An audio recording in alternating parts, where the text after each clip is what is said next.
I'm Dr. Dave Pena, and this is all about the Australian cattle dog. This is a homage beat.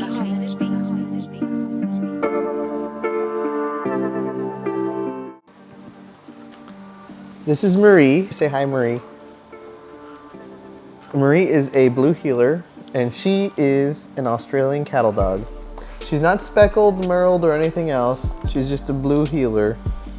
I made this video because I felt like there were very few videos about Australian cattle dogs, and if there were videos, they didn't have much information about the breed and more just like heartwarming facts about them, not really how to actually deal with this dog in a normal, like, urban or semi-suburban reality, you know?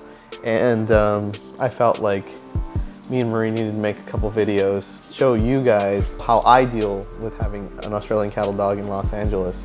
The cattle dog was first popularized by George Hall, created the breed. They come from a large collie and dingo crossbreeding. After several generations, they got something that looked like this, but not really. And this was in about the 1840s. Breeding continued. It's not clear exactly what went into the Australian cattle dog.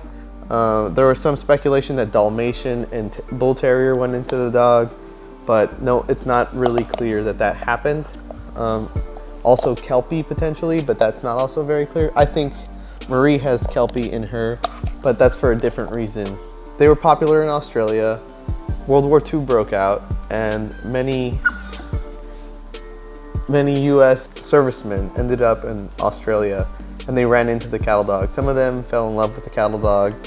In particular, a guy named Greg Loeffler came back to the United States and had a ranch in Santa Rosa, California. And he imported some cattle dogs from a veterinarian named Alan McNiven.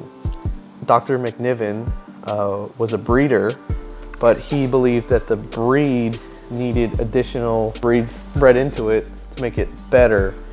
So he was kicked out of the Royal Agricultural Society Kennel Club, and he needed a place to sell his dogs.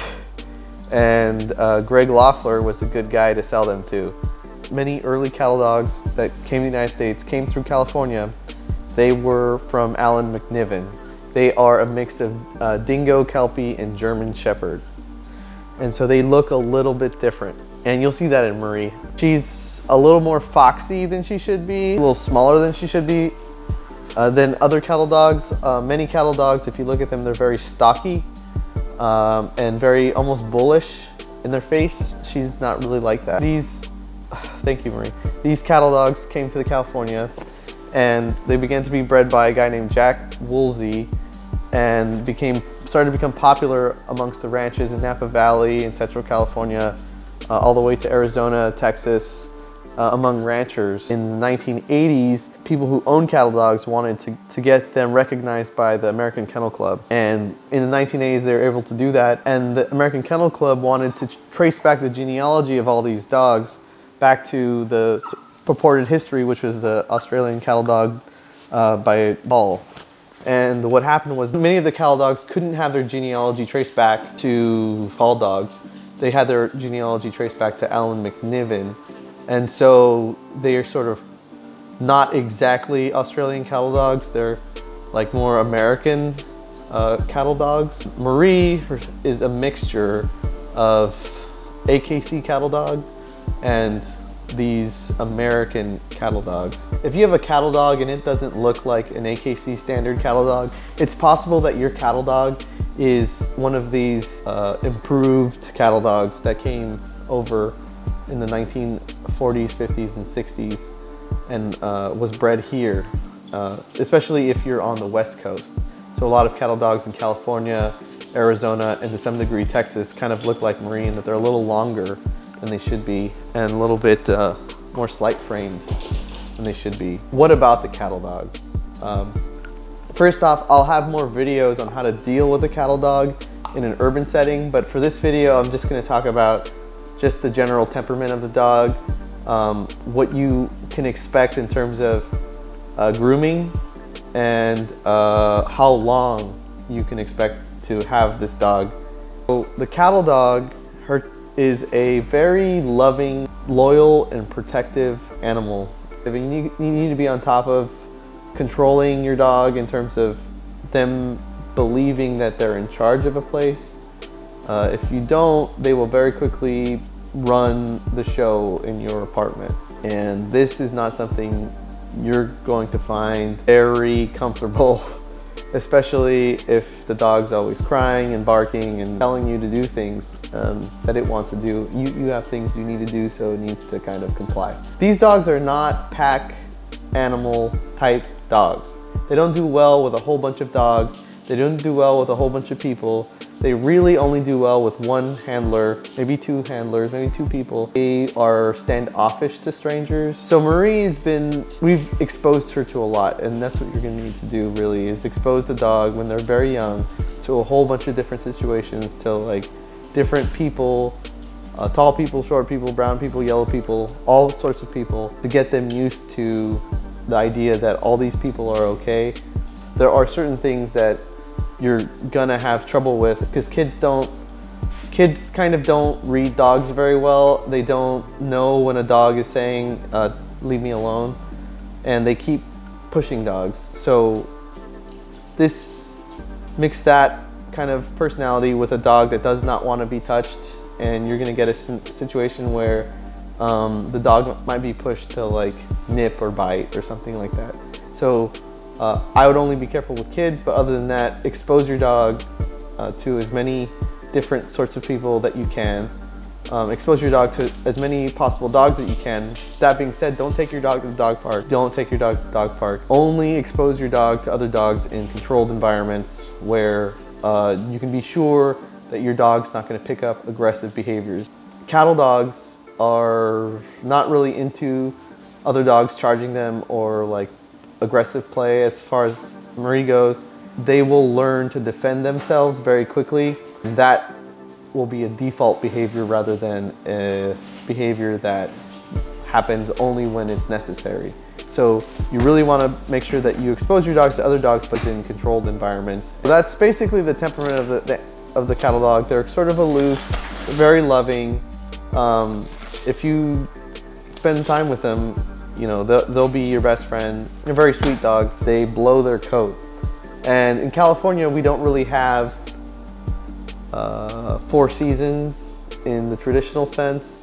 They're very mild. So I think this is kind of messing with her coat blowing tendencies. But I think if you live in 4 seasons, you're gonna get 2 episodes where the dog, winter and in summer, where the dog just completely just starts losing hair, and it's just like clumps and clumps of hair, and it gets everywhere. If you live with your dog in an apartment, this is going to be ridiculous. You should plan for that. Marie blows her coat maybe 1.5 times a year. It will likely be the case that you will have a dog that blows their coat twice a year, and that's fine. If most of the time, I think actually it's a positive. She's like very clean. We take her outside, she doesn't really get dirty. And she's not really shedding a lot, so she's kind of a perfect dog for a smaller environment scenario where you want a clean animal and you don't want to have to deal with dog hair all the time. You know, they come in basically all sizes. If you could probably find a dog that can fit your needs in terms of the size. They come really small, pretty small to, you know, pretty hefty. Health. These dogs are pretty healthy. Marie is very healthy. She's only been sick one time, and that was basically us overreacting.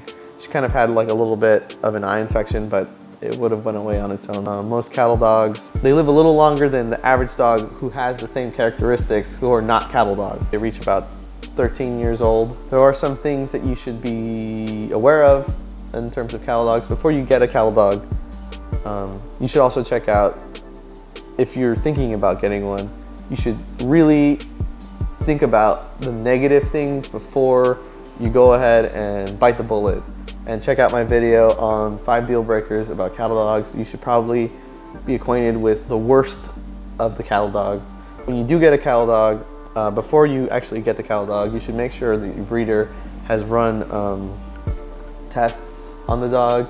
There are 2 mutations that these cattle dogs can have that can result in blindness and deafness a little later on as they age. And the way you'll be able to tell later down the road that your dog's going blind, it's not actually blindness, it's the slow degeneration of the cells that allow the dog to see very well at nighttime. And over time, their field of vision gets really small and they basically can't see. You'll be able to determine this is your dog will be afraid to go outside. Like as it gets older, it gets more and more afraid. Being outside can't release.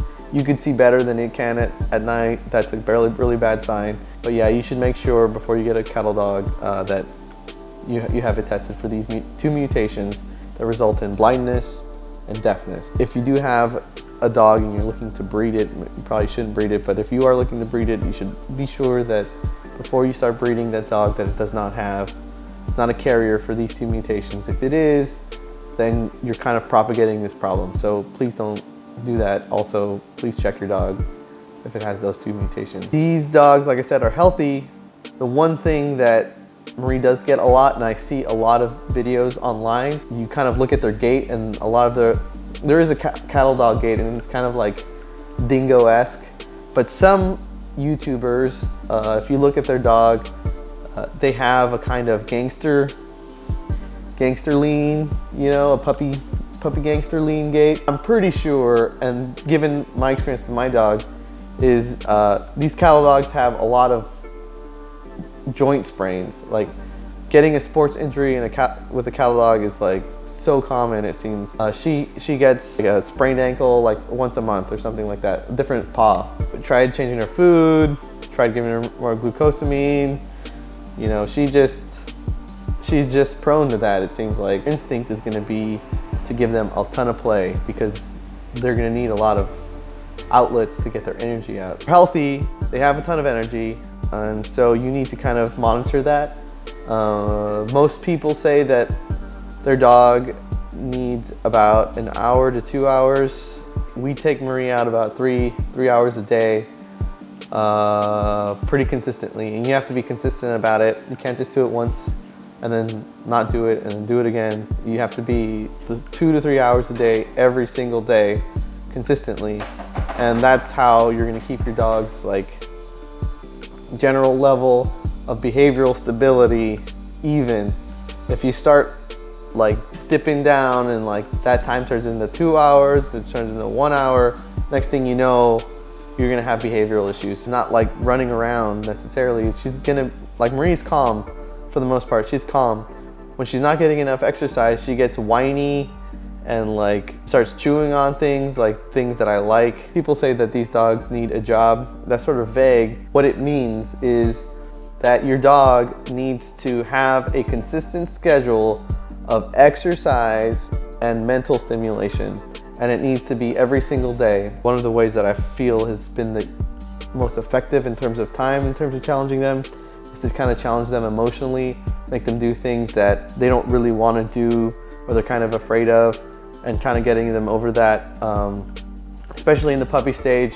Like my dog was a little bit afraid of stairs and like afraid of cars and stuff like that. So challenging her, getting her out there, getting her walking around, really was time effective in terms of calming her down, because once she did that, she was exhausted because she's trying to like deal with like those events and learn to be okay with them. You have a very calm dog that kind of sits around in the house and basically will sleep and hang out with you.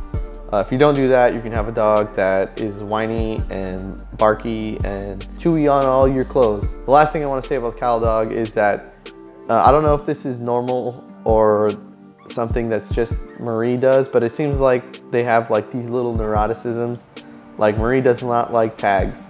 If you have a tag on something, she wants to take it off. Tag on your clothes, she'll try to pull it out. She's destroyed a couple shirts that way because she just hates tags. If you have a cattle dog that like has one of these weird neurotic behaviors, let me know in the comments what they are. I'm kind of interested to see if that's just something Marie does or something other dogs do. Marie's a great dog. I do recommend cattle dogs. I believe that cattle dogs are really great dogs, really smart dogs, and they're great companions. Look, real talk time. We all know you're coming back, so might as well click that subscribe button, get it over with.